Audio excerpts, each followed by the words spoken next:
actually these are really nice looking scooters, if not for the fact that they are scooters and I would not ride one.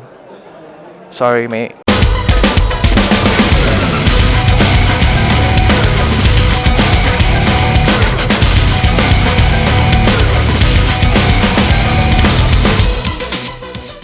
This is a Duke 390. Is it a Duke 390? Sorry. Let's get around this guy. He wants to take a photo. Right. Looks more like a Duke 200, to be honest. Really nice looking bike. The guy that owns this machine has really put in a lot of effort into customizing it.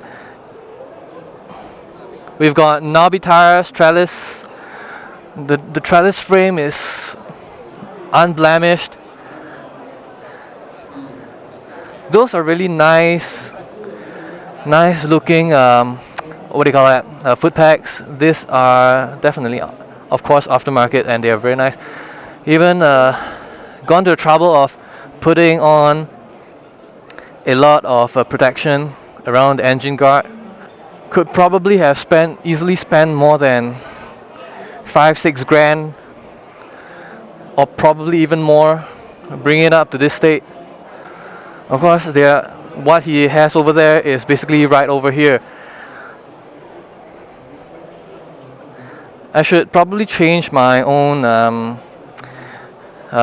levers because it dropped once and now there's a bit of blemish. The EOY event that I'm going to at the end of the year is gonna require me to display my bike there. So probably before then I might considering taking a look at one of these. Take a look. Speed Zone Stunt Riders. Oh man, I'm gonna steal one of these stickers, mate. Bicycles. It's all bicycles over here. We're not bicycle guys, so we're gonna go elsewhere. Safety is my style of riding. Approved crash helmet with clear visor. Mate, I tell you, if I wanted to be safe, I wouldn't be wearing this kind of helmet. I'd be wearing the kind of helmet I'm wearing. A Victory motorcycles. Oops. Oh, sorry. Man, little kids are so hard to see. Man, that is sweet.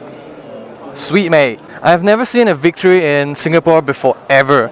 We are dominated by one and only one company of boutique cruisers, and that is Harley Davidson. Victory is very new in Singapore.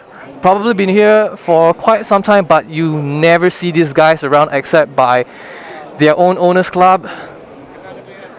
Let's take a look at the bike. Alright. Can I see myself riding one of these and feeling comfortable? Sort of. It is not the most comfortable cruiser, I would say. There's too much lean forward. Alright. Coupled with the fact that your feet are sticking way out. I mean, if I were on a sport bike with that much lean, on a street bike with that much lean, I prefer my foot pegs to be somewhere around here. But this is how it's supposed to be. This style. That's why people ride cruisers. So nothing special. Nothing special. This is bare bones cruiser. Very beautiful work of art. The painted black exhaust, twin exhaust here are really nice with the black tires, black shocks, and the stamped Victory logo over here. This is very beautiful with a very nice looking brake fluid reservoir. I'd say it's more form than function, to be honest. Over here we have the Adiva 400. Same three-wheel concept, except it's 400 rather than the 83, which is 300 cc. This thing, plenty of luggage space at the back, plenty of plush seating. There's also no luggage space underneath the seat here. but give me a second, mate. Alright, so easy to mount on both sides. As you can see over right here, I'm inside the cabin and it looks like a car, babe. If you can't afford a car, like so many of my own countrymen in Singapore, then this is the vehicle for you. $6,000 for the taxes, but probably another 15 to 20,000 for the machine itself, as opposed to spending 100,000 on a car. And you can carry somebody behind you, lots of luggage space. Very comfortable, except that the problem with the Adiva is that it's not like the Piaggio MP3 where it locks the two front wheels so that you do not have to put a foot down.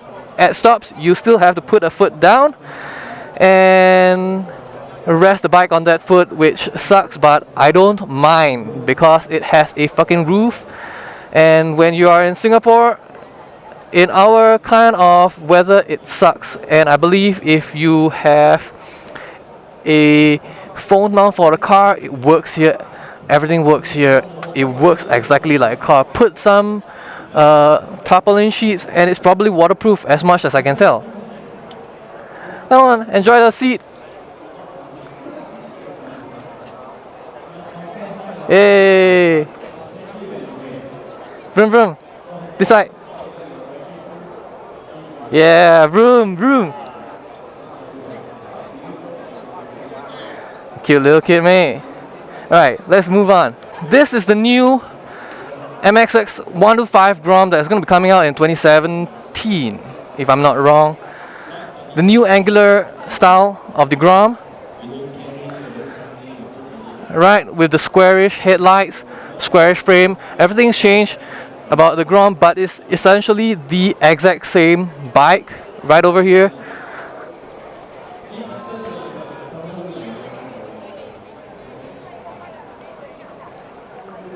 Right, let's get on it, see how it feels. Oh my god, this thing is so light. I could probably carry it. Shit, if I was inclined to, I could probably just lug the entire thing up a truck.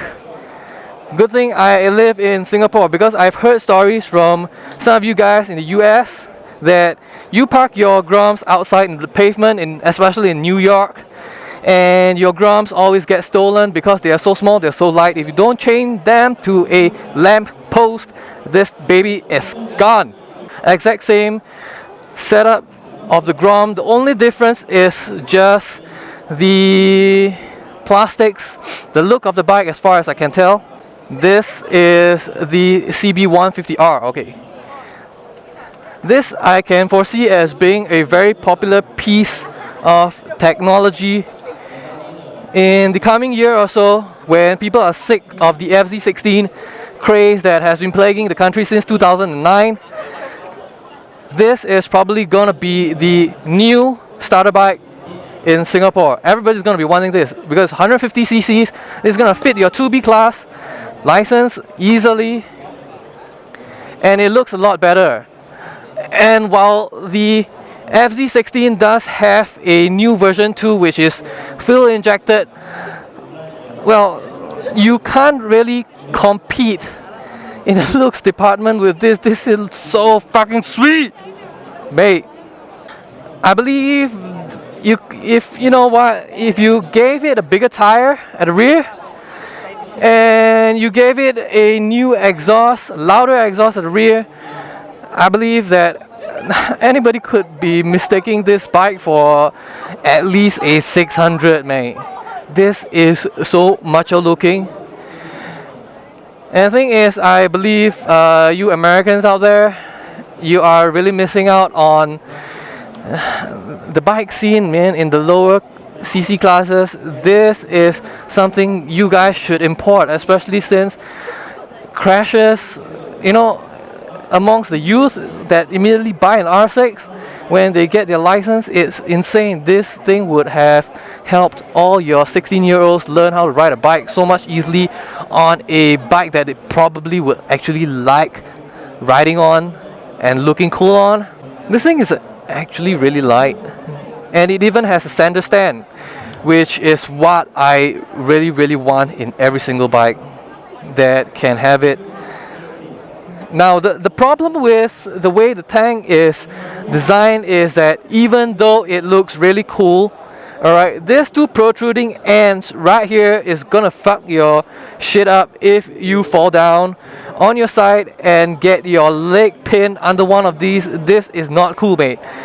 This thing is gonna hurt somebody if you fall down, and that is gonna be very common, especially amongst our younger 2B riders that have never ridden a bike for longer than 6 months to a year. I'd like to take a look at this bike. This Victory. What is this? What is this? Victory Bagger? What is this bike? That's what you're doing from just now, sorry. No, I do vlogs. Okay. For my channel. Okay. That's it. Okay. So what's your question again? No, what is this bike called? Victory Magnum. The Victory Magnum. Is that a problem for you? No, it's okay. Vlogging is not a problem for you, mate. It's a great. More than welcome to take a picture. Alright. I'm not sure. Probably it's gonna inconvenience you. No, it's not gonna inconvenience you. Great. Right, this is a Victory Magnum. This is gonna be very, very popular with those guys, the three patches out there. They love this kind of bikes because it is beautiful, beautifully curved. Not my type because it's so big. It's hard for me to actually ride one of these in Singapore because our roads are a bit smaller and I'm not exceptionally strong as a rider. But let's take a look at how it feels. Alright, sitting position is really comfortable. I mean, this thing has really wide floorboards like almost any bagger. It's really, really comfortable, mate. I believe there's a radio, built-in radio here as well. Pretty much everything. I'm not sure if it has a reverse gear. No, it doesn't have a reverse gear. It's a normal bike, normal bagger. No reverse gear like the Goldwing.